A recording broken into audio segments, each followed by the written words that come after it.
بسم اللہ الرحمن الرحیم۔ ہمارے اختر بھائی نے سوال کیا ہے کہ پاکستان کی معیشت کیوں نہیں ترقی کر پاتی؟ محترم، یہ تو آپ ان لوگوں سے سوال کریں جن کی یہ فیلڈ ہے اور جو معیشت کے اندر کام کر رہے ہیں، لیکن آپ کے سوال کے جواب کو میں اپنی نظر سے پڑھ کر اور اس کا جواب یوں دینا چاہوں گا کہ پاکستان کی معیشت کے جو رہنما اصول ہیں ان کے اوپر عمل نہ کرنے کی وجہ سے آج ہمارے ملک کے اندر یہ معاشی بحران ہے۔ نمبر ایک، ہمارے ذرائع آمدن جو ہے ان کی حفاظت نہیں ہو رہی۔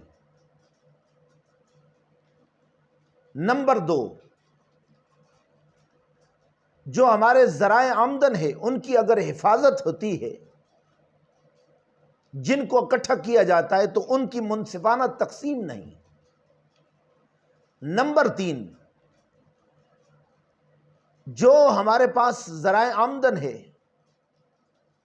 ان کی ان منڈیوں تک رسائی نہیں جن تک ان کو پہنچ کر ملک کو معاشی طور پر مستحکم کیا جا سکتا ہے۔ یہ تین فیکٹر ہیں ایسے جس کی وجہ سے ہمارا ملک ترقی نہیں کر رہا۔ دیکھ لیں کہ ہمارے ملک کے اندر ریکوڈیک بلوچستان کے اندر اتنا عظیم ذخیرہ ہے لیکن وہ محفوظ نہیں۔ اسی طریقے سے ہمارا کولا جو ہے چولستان کے اندر بڑا ذخیرہ ہے لیکن اس کی حفاظت نہیں۔ اسی طریقے سے ہماری ملکی بین الاقوامی جو کمپنی ہے پی آئی اے، اس کو دیکھ لیں کہ ڈومیسٹک جتنی بھی کمپنیاں چل رہی ہیں وہ اتنا مالی فائدہ حاصل کر رہے ہیں پاکستانیوں سے ہی، لیکن دن بدن ہمارے ملک کی ریلوے ہو، پی آئی اے ہو، یا موٹر ویز ہوں، یا دیگر جو گورنمنٹ کے سٹیل مل ہو، یہ دن بدن کیوں پیچھے آ رہی ہے؟ اس کے اندر یہ تین ہی فیکٹر کار فرما ہیں۔ حفاظت نہیں، اگر ترقی ہو رہی ہے تو منصفانہ تقسیم نہیں، اگر مال نکل رہا ہے تو ان جگہوں پر نہیں پہنچ رہا جہاں سے اس مال کو بیچ کر ہم ملک کی معیشت کو مستحکم کر سکتے ہیں۔ میرے رب نے قرآن کے اندر فرمایا ہے کیا؟ رب العالمین نے سورۃ الاعراف کے اندر فرمایا وَلَقَدْ مَكَّنَّاكُمْ فِي الْأَرْضِ وَجَعَلْنَا لَكُمْ فِيهَا مَعَائِشَ قَلِيلًا مَا تَشْكُرُونَ۔ میں نے تمہیں دنیا کے اندر استقرار دیا ہے اور تمہارے لیے اسباب حیات کو پیدا کیا ہے، لیکن ان اسباب حیات کو بڑے تھوڑے لوگ محفوظ کر کے شکر کرتے ہیں۔ دوستان محترم، امام سعدی کی تفسیر پڑھ لیں، انہوں نے اس کے ضمن کے اندر لکھا ہے مما یخرج من الاشجار والنباتات۔ کیا ہمارے ملک کے اندر درخت نہیں؟ کیا ہمارے ملک کے اندر پھلدار درخت نہیں؟ کیلے کو دیکھ لیں تو اتنی اس کی آمدن ہے، آم کو دیکھ لیں تو اتنی آمدن ہے، کھجور کو دیکھ لیں تو اتنی آمدن ہے۔ اسی طریقے سے آج کل ہمارے ایک چکوال کی سرزمین پر اٹھنے والے ایک ہمارے سائنسدان جنہوں نے زیتون کی کاشت کے اندر کام کیا ہے، ان کی گفتگو کو سن لیں۔ معاشیات کو مستحکم کرنے کے لیے ان نباتات کی جو ضرورت ہے اور اس سے جو حاصل ہونے والا سرمایہ ہے اس کو ہم نے کبھی محفوظ نہیں کیا۔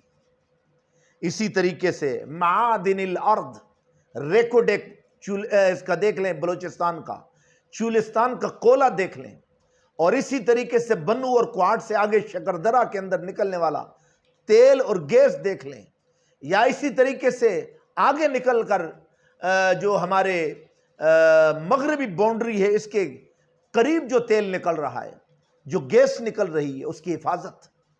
ایسے ہی بلوچستان کے اندر سوئی کے مقام سے نکلنے والا، ایسے ہی ہمارے کوٹ فتح خان ضلع اٹک کے اندر نکلنے والا تیل، گیس، ان کی حفاظت نہیں، کیونکہ محفوظ کرنے والے لوگوں کے اندر بعض خود چور ہیں جو ریکوڈیک کے اندر دوسرے ملک کی کمپنیوں کو لگا کر ان کے اندر اپنی کمیشن لیتے ہیں، لیکن اپنے ملک کو ترقی نہیں دے پاتے۔ تو اختر بھائی، یہ ہمارے ملک کے اندر ان چیزوں کی حفاظت نہیں، جن کو ہم نے حفاظت کے اوپر معمور کیا ہوا، ان میں سے بھی بعض لوگ چور ہیں، اور اس علاقے کے لوگوں کو اس کے اندر شامل منصفانہ تقسیم نہیں کہ منصفانہ تقسیم کر کے ان کے حوالے یہ ان کے علاقے کی ڈیولپمنٹ کی جائے، یہ نہیں ہوتی۔ اگر ہوتی ہے تو صرف زبانی جمع خرچ کے اندر ہوتی ہے۔ اور اسی طریقے سے انواع الصناع والتجارہ، امام سعدی فرماتے ہیں کہ آپ نے مختلف ملز قائم کرنی ہے، مختلف فیکٹریز بنانی ہے، جس کے اندر آپ کا مال، آپ کی پروڈکٹ اور آپ کی میڈ ان پاکستان یہ ترقی کرے اور دوسرے ملکوں کے اندر جائے۔ جیسے دیکھ لیں ہمارے ملک کے اندر جہاز، جنگی جہاز تک ہم بنا سکتے ہیں، لیکن پتہ نہیں چلتا یہ ساری دولت کہاں جا رہی ہے، اس کی منصفانہ تقسیم نہیں۔ اس لیے میرے محترم ہمارے ملک کی ترقی کا راز کس کے اندر مضمر ہے؟ 3 چیزوں کے اندر۔ ایک، ان چیزوں کی حفاظت کی جائے۔ نمبر 2، ان کی منصفانہ تقسیم کی جائے۔ نمبر 3، ان کو ان منڈیوں تک پہنچایا جائے جہاں سے ہمیں زر مبادلہ ملے اور ہم ملک پاکستان کی تقدیر کو مستحکم کریں، ورنہ یوں ہی ہم کشکول لیے پھریں گے اور چور حکمرانوں سے، لوٹ مار کرنے والے حکمرانوں سے، اسی طریقے سے ملک کے اندر اقربا پروری سے، ملک کے اندر 2 نمبری سے، ملک کے اندر اس کو چیزوں کے اندر ملاوٹ سے، جس وقت تک ہم اپنی اشیاء کو پاک نہیں کریں گے اس وقت تک ہماری معیشت مستحکم نہیں ہو سکتی۔ مستحکم کرنے کے لیے جن قواعد کی ضرورت ہے ان پر مکمل قانون اور آئین کے مطابق پابندی کے ساتھ جو بھی حفاظت کرنے والا ہے مکمل پابندی کر کے جس وقت ریٹائر ہو جائے تو پوری ایک پیپر، وائٹ پیپر دے کر جائے کہ میں نے یہ حفاظت کی اور اتنا مال اور اتنی کیا نام ہے معیشت کو مستحکم کر کے اتنی میں نے ملک کے اندر ڈیولپمنٹ کروائی ہے اور اتنا پیسہ میں نے محفوظ کر کے میں جا رہا ہوں۔ پیچھے آنے والے کو پابند کیا جائے کہ آپ نے اس کو دگنی حالت کے اندر، اس سے پچھلے والے کو پابند کیا جائے کہ اس کو آپ نے مزید ترقی دینی ہے، تاکہ جیسے جیسے انسانیت بڑھ رہی ہے، لوگوں کی ضرورتیں بڑھ رہی ہیں، اس طریقے سے چیزیں اور فیکٹریز اور ملز، تجارت کے ذرائع یہ بھی بڑھتے جائیں گے، تب جا کر ہمارا ملک مستحکم ہوگا، ورنہ اچھے لوگ ملک کو چھوڑ کر جائیں گے اور غریب سے تر ہوتا جائے گا، اور یہ امیر، یہ جو ٹائکون بنے ہوئے ہیں جنہوں نے ملک کی پوری معیشت کو اپنے قبضے میں لیا ہوا ہے، جو دولت کی فراوانی کو سکڑ کر اپنے بینکوں تک انہوں نے محدود کر لیا ہے، اس لیے ہمارے ملک کی ترقی نہیں ہو رہی۔ اگر ترقی چاہتے ہیں تو ان 3 اصولوں کو جو حفاظت کرنے والا ہے وہ باصلاحیت ہو اور ایماندار ہو۔ نمبر 2، دولت کی تقسیم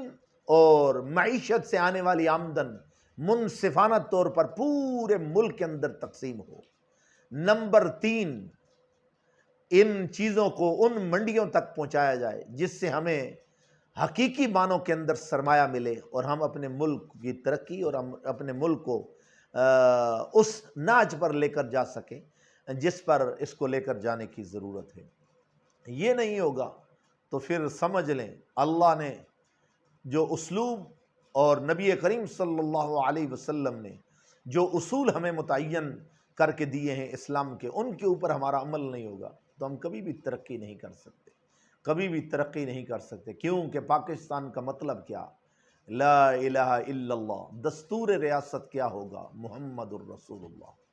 اس لیے ہمیں چاہیے کہ ہم ملک کی ترقی کے اندر اپنا حصہ ڈالنے کے لیے اس کے اندر کام کریں اور ایسا کام کریں کہ آنے والی نسل ہمیں یاد کرے کہ ہمارے گزرے ہوئے لوگوں نے ملک کی معیشت کو مستحکم کیا ہے۔ لیکن میں پھر بڑے ارمانوں کے ساتھ، افسوس کے ساتھ کہوں گا، چور حکمران ملک کو کبھی بھی ترقی نہیں دے سکتے۔ بس اللہ ہمارے ملک کے اندر ان لوگوں کو لائے، ان لوگوں کے ہاتھ کے اندر باغ ڈور ہو جو اس ملک کے پیسے پائی پائی کی حفاظت کریں، جو اس ملک کی ہر چیز کی حفاظت کریں اور اس ملک کو مستحکم کریں، مضبوط کریں، اسلام کا قلعہ بنائیں۔ لیکن یہ تب ہوگا کہ جس وقت ہم نے یہ مصمم ارادہ کر لیا کہ ہم نے ملک کو بدلنا ہے۔ پھر ٹیلنٹ اللہ نے پاکستان کے اندر بہت رکھا ہے۔ اللہ ہمیں عمل کرنے کی، سمجھنے کی توفیق عنایت فرمائے۔ بہت مہربانی۔ آپ کے سوال